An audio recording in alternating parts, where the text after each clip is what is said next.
spending money to show people how much money you have is the fastest way to have less money. And so this is why I think one of the most valuable financial assets is not needing to impress strangers. It's the most valuable financial asset that you can have on your balance sheet, is to say, I want to use money as a tool to give myself and my family a better life. I do not want to use it as a yardstick of social status.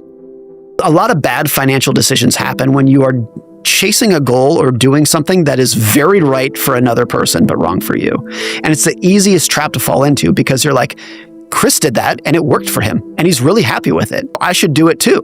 It's one thing if you're chasing ideas that didn't work out for other people, then like the writing was already on the wall. But if I try to do something that not only was successful, but that you love, I should love this too, without acknowledgement that everybody is so incredibly different. There are a lot of things that I do with my money that other people, maybe you, would look at and be like, that doesn't make any sense to me. I don't understand why you're doing that.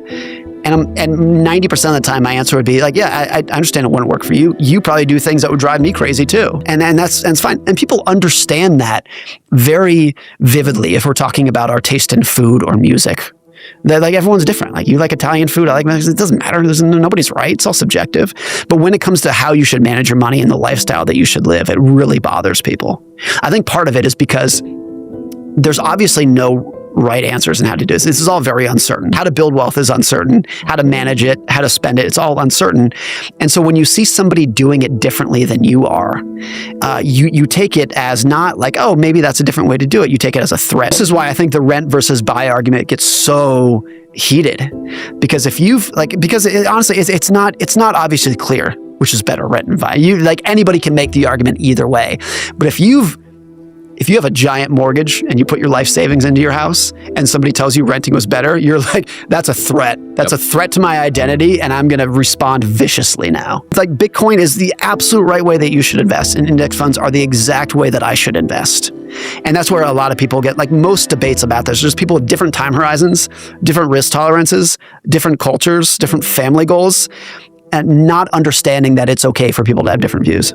I've seen some fascinating studies. I thought they were so well designed, of a study where some researchers took a woman and they put her in an objectively hideous, ugly sweater, like a comically ugly sweater, and sent her into a party. And she mingled about like with a sense of humiliation. And she came back out and they said, how many people in the party noticed your sweater? And she's like, everybody. Like everybody's staring at me and laughing. And they go into the party and they start asking people, did you notice a woman in the ugly sweater?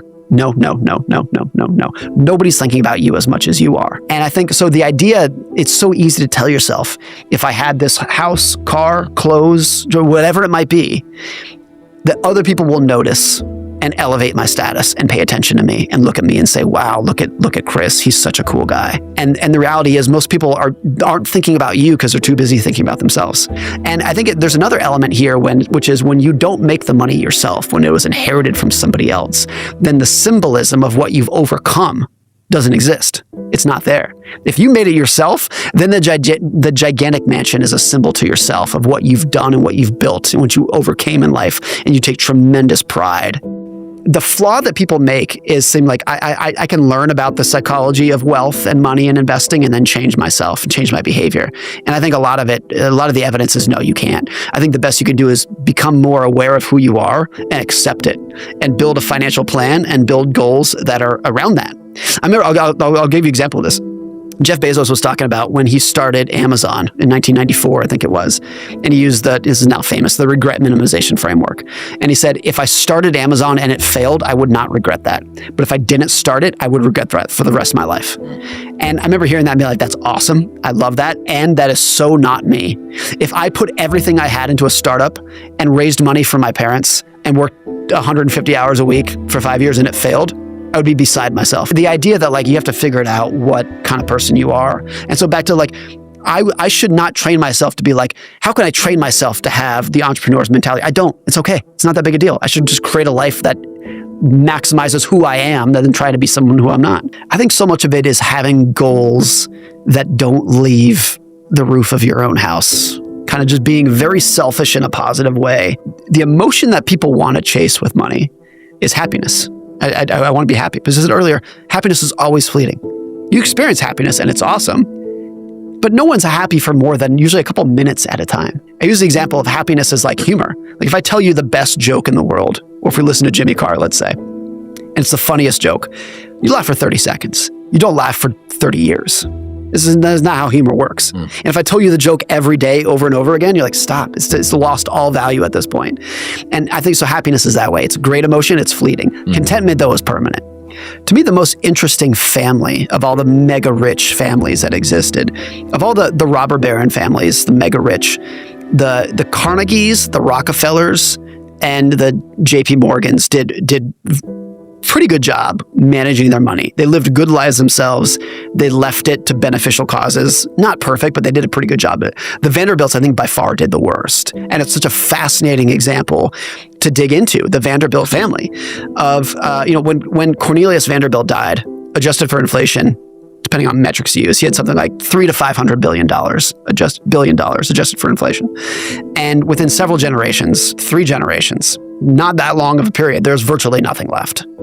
And not a tremendous amount went to charity either. Vanderbilt University was kind of their big project, which didn't even cost that much money to fund it. But most of it was spent on 3 generations of Vanderbilt heirs who were just in a generational pissing contest to see who could spend it the fastest. And if you dig into their biographies, there have been several biographies written about them. It's telling and it's kind of sad.